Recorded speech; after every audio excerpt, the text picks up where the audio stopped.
The nature of the Lifestream in Final Fantasy VII Rebirth has seen intense speculation for months now, with theories ranging from the Cetra secretly shattering the planet to Aerith being Jenova. But what if I told you that the nature of the Lifestream has been right in front of our eyes this whole time, and we simply haven't asked ourselves the right questions? So let's start over with the most important one. What is the Lifestream?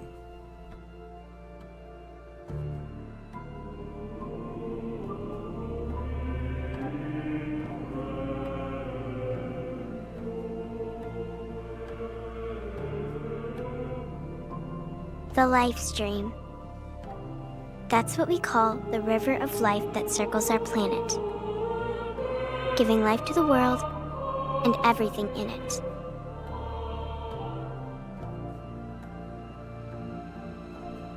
Behold, the planet we call home. It was from its soil, so teeming with life, that mankind was born. And like all living things, man is fated to die. So, what happens next? The body withers and returns to the planet. But what of the mind, the spirit, the soul? Much like its former vessel, it too returns whence it came.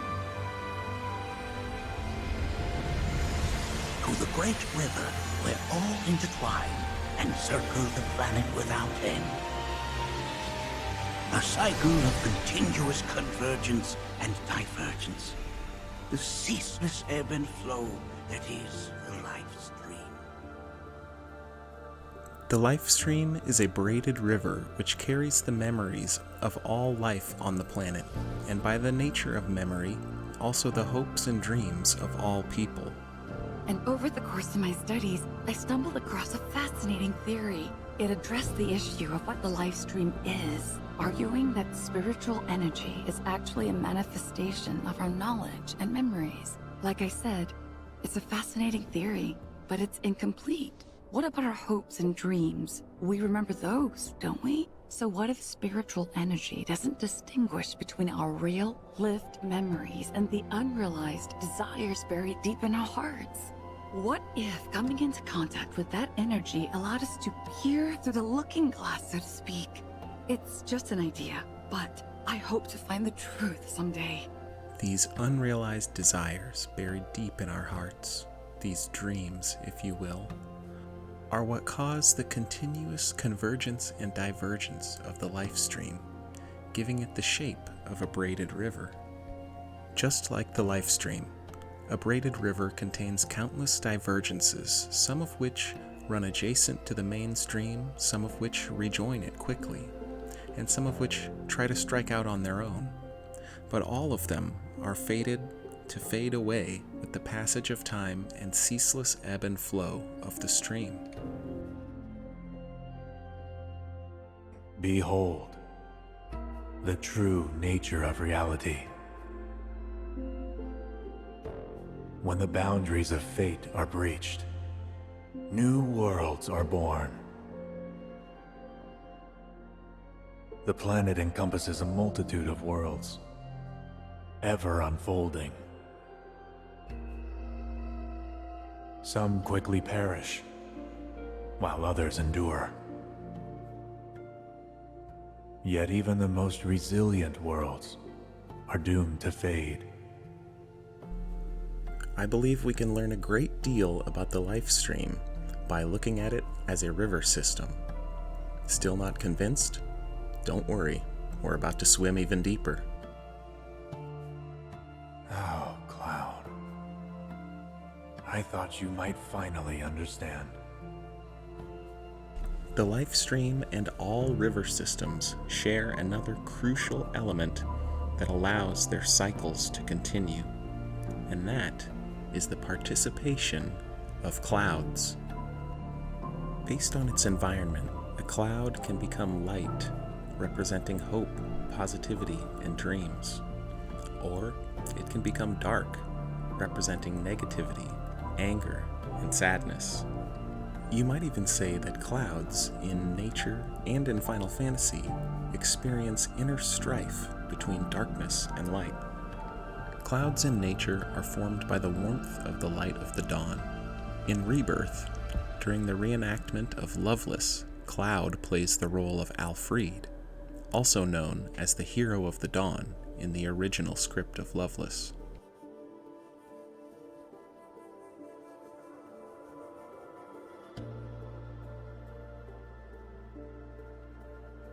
Controlling Cloud is the key to Sephiroth's victory, and he knows it thanks to his travels in the Lifestream. Sephiroth knows his fate, wishes to change it, and has found a way to do it. He isn't shy about this, straight up telling the party that he wishes to combine all worlds and bring them under his dominion forever. I, son of Genova, will at last claim my birthright. My dominion shall reach into infinity. It shall encompass worlds unbound by fate, and histories unwritten.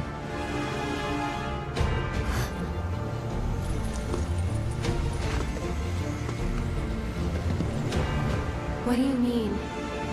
My fragmented mother, these errant worlds, all shall be one again.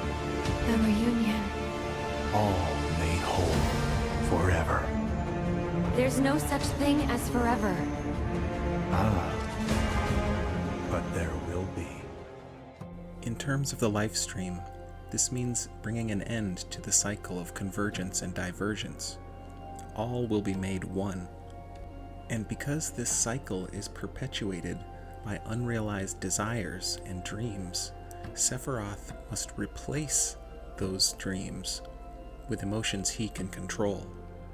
Sorrow, anger, regret, guilt.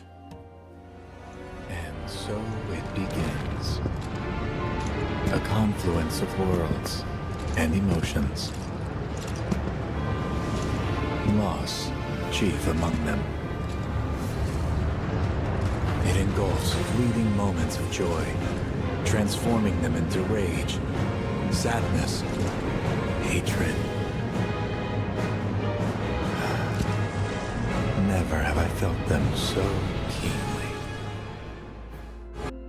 He is even bold enough to completely reveal his endgame at the Forgotten Capital. Sephiroth.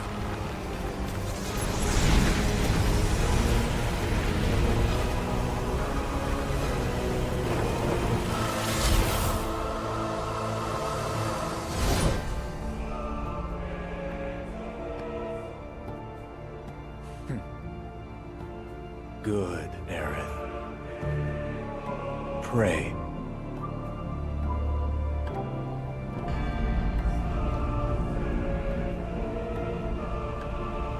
It's upon us. The reunion, when worlds merge. When spite and sorrow are harvested to feed the planet.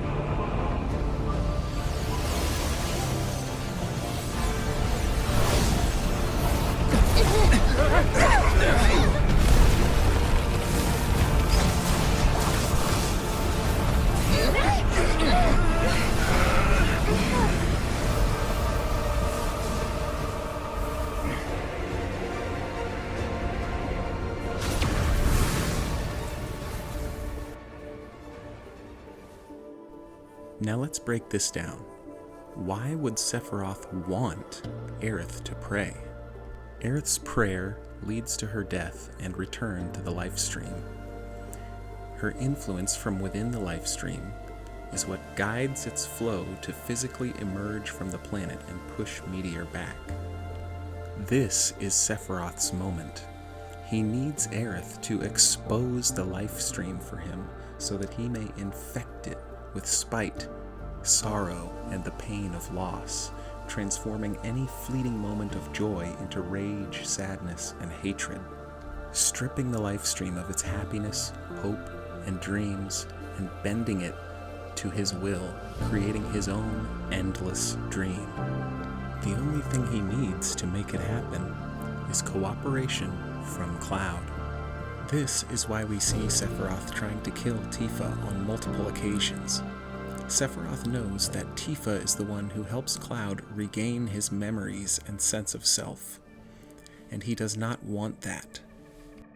Sephiroth plans to immerse Cloud so deeply in his dream world where he was able to save Aerith that he will become a willing participant in the reunion to be reunited with this dream world through it. Very stubborn of you. Perhaps you need a little push.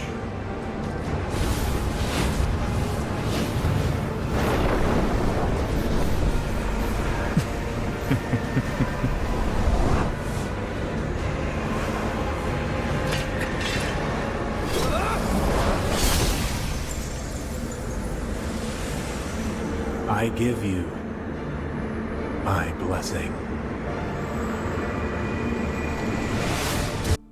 Wait a minute, Sephiroth. I think we heard you wrong. Could you say that again? 俺には関係ない。まだそんなこと仕方がない。手伝ってやる。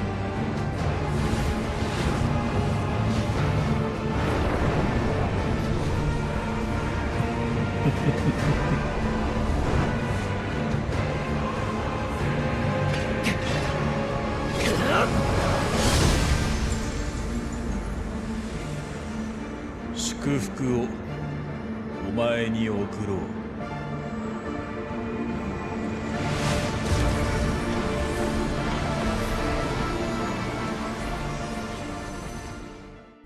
Just before entering the city of the ancients, Sephiroth grants Cloud a blessing.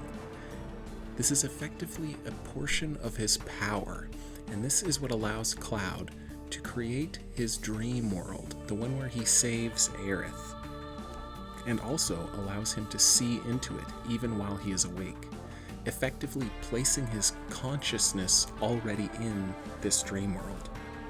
This is where Cloud has truly become Sephiroth's prisoner. To put this into proper context, we need to look back at the original events of Aerith's death.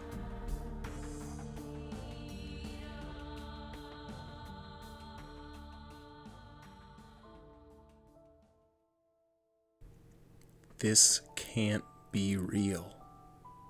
In this moment, Cloud has never been more ready to accept a new reality. If you have never suddenly lost a loved one before, then you should know this is exactly what it feels like. The pain is so hard to accept, you can't believe it's even real. Day after day, you wake up wishing it was all a dream. You return home in the evening, expecting a warm greeting that never comes. You see them in the corner of your eye, and each time you re-experience the pain of loss, until you finally reach acceptance.